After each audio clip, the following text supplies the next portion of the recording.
Hi, everyone. My name is Alan Costa. I am the EU Sales and Marketing Manager at NIS America. NIS America is a company that was founded about 20 years ago. We are the child company of Nipponichi Software, which is a Japanese game developer that actually began 30 years ago. And our mission is to bring the best, most interesting Japanese content to fans all over the West. The reason for this is probably one that people can guess if you think about it, and that's because the game has to be localized from Japanese into English and then, when we can, French.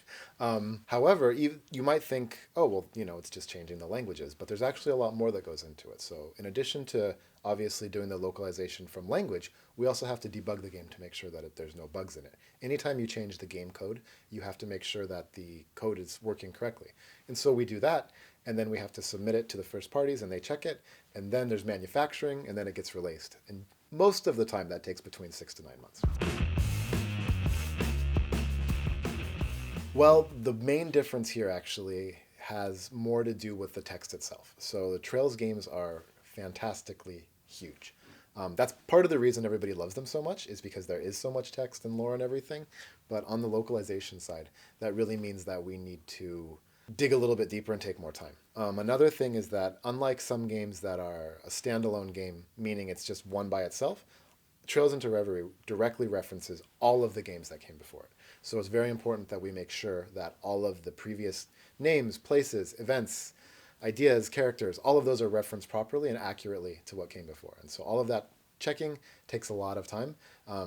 A lot of time, 3 years. But it is something else. By the same token, we know that that's a very long time to have people wait, especially because the series is continuing in Japan.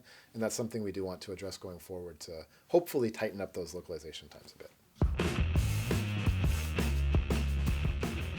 That's an interesting way to word it in English, whether or not it's worth it. I don't know how the translation works in French and what that word means in French, but yes and no. So they're two different situations, right? To talk about Grim Grimoire specifically, Grim Grimoire is a remaster of an older game.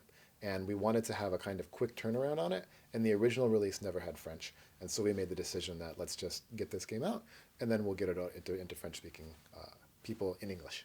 On the other hand, in the case of Trails into Reverie, because again the text count is so huge, it would have added even more time to an already long localization. And so that's one of the reasons we decided not to. But to go back to the earlier part of what I said and your question about whether or not it's worth it, that is part of the issue too, to be honest with you. Localization costs money. And it's not just the localization and paying the folks who are doing the translations.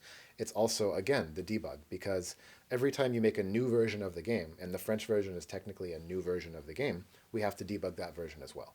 And so the unfortunate reality is that the game has to perform well enough in the market to make sure that that was worth doing. And so sometimes it is, and sometimes it's not. I know it's in some ways a self-fulfilling prophecy. It's like, well, if you don't localize it, then no one will buy it, and then that will happen. So basically, we do localize when we can. So for example, all of our Disgaea games are localized into French, and we never plan to change that. And other games as well, we try. Whenever the feedback is good, we obviously take a really close look at how many people were interested, how many people picked it up, and then try to make decisions going forward. Wherever we can, we do want to localize. But yeah, please understand sometimes we just can't. Even though there's a number 7 after the name, Disgaea games are made. Basically, you can jump into any game that you want to. They all have their own stories. They all have their own original characters. Sometimes there's a few cameos, usually that come later, much later in the post game. But by and large, they are for anybody for the first time. If you are a person who loves strategy RPGs, if you're a person who loves crazy Japanese humor and crazy visuals, Disgaea is 100% the game for you. There's not really anything else like it, honestly. Even within strategy RPGs, it's not the first strategy RPG ever made, but it is a strategy RPG that really changed a lot of things about strategy RPGs and just really took it to the next level. For returning fans, I think returning fans will find a lot of what they liked about previous Disgaea games in the series. Our development team took a really long, hard look at the reception of Disgaea 6, as well as the what fans were really looking for in a Disgaea title. So they kind of went back to basics. They went back to their roots. They tried to incorporate the things that they knew people loved. For example, more classes, whether that be the humanoid classes or the monster classes. They tried to add some familiar features. They tried to add some features that they knew fans would like the item reincarnation, for example. And there's also new things as well. So old fans will probably find a lot to love about this game that they loved about the previous games in the series too. And it's definitely, you could say it's a return to form of what made Disgaea great. There's been a couple of games that have been remastered or ported, but in terms of a completely new remake like that, there are no current plans for any other of the Disgaea titles. I don't think you can say final for anything. I think 3D is the current look. And part of what makes the 3D really interesting and compelling for us and for the head office, the developers actually of the game, is that you can do a lot more with animation and things like that. As someone who's kind of old myself, I understand the appeal of pixel art. It's a really charming look, but there's also a charm to the 3D as well. And one of the things I know the team worked really hard in Japan was to make sure that the art was representative of the original artist, Mr. Harada, his artwork.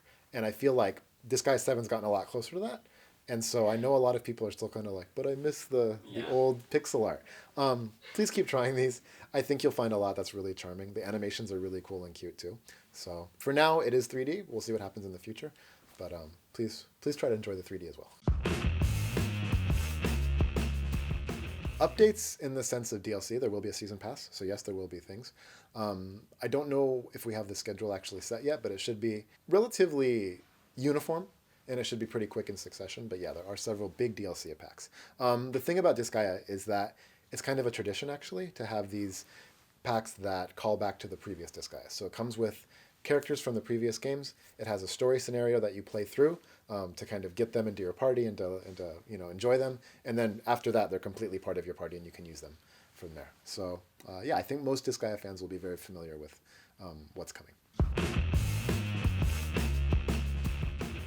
Actually, so the DLC that we do have planned basically is both. They're quest-based character DLC.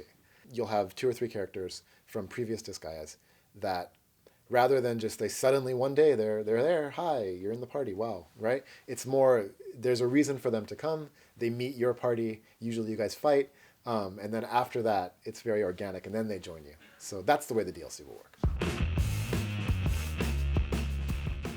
Yeah, it always does, honestly speaking. I think, and that's not just for Disgaea, it's for every game out there.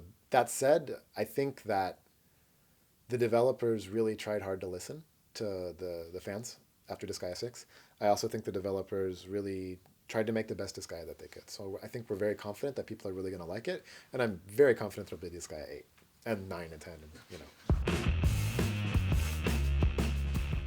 Well, I think you're going to have maybe 2 different types of players, honestly. One, you're going to have people who love Vanillaware games, since it's Vanillaware's first game as an independent studio. And second, I think you're going to have people who really kind of like the 2D fantasy aesthetic that the game has. So I think you'll have people who maybe never played the original version who want to play it now for one of those 2 reasons. And then you'll probably also have people who might have played the original back on PS2 and it's been a long time, so they want to revisit it, see what's been changed, because there's been a lot added to it too. So yeah, I think you'll have a little combination of old and a little combination of new. Very humbling. Hopefully that translates well into French. But when you take a series like that that's been around for so long, it really makes you think. At the time of this recording, I'm about to be 40. Yeah. And so, I couldn't even read when the very first games in these series came out. So it's definitely something that makes you appreciate the history of games too, right? Like to think that one series has been around for as long as many human beings, many players, right? It's so cool, and it makes, I think, everybody who works on the games really appreciate what we do and try to work really hard to make sure that we do the best that we can for the games too. The thing about Legend of Heroes is that there's Legend of Heroes, and it has a couple of sub-series, and then the series that we ended up taking over for was the Trails of, essentially. So yes, I was a fan of Trails in the Sky. I originally played that back on PSP. So when we had an opportunity to work on Trails of Cold Steel 3, I was very, very happy. I really like the storytelling in these games. JRPGs are basically what made me want to do what I do, and kind of the reason I am where I am in life. And so rather though than like, I'm not really, gameplay is important to me, but gameplay for me should always be kind of in service to the story and the world and the characters. That's just my opinion, you know. I know people probably have the exact opposite opinion, which is fine. But one thing I think that the Trails games do really well is exactly that. It's like everything is in service to this beautiful grand story with characters that you remember your whole life and that are inspirational or yeah, and I love that. So I'm really, really stoked to work on this series.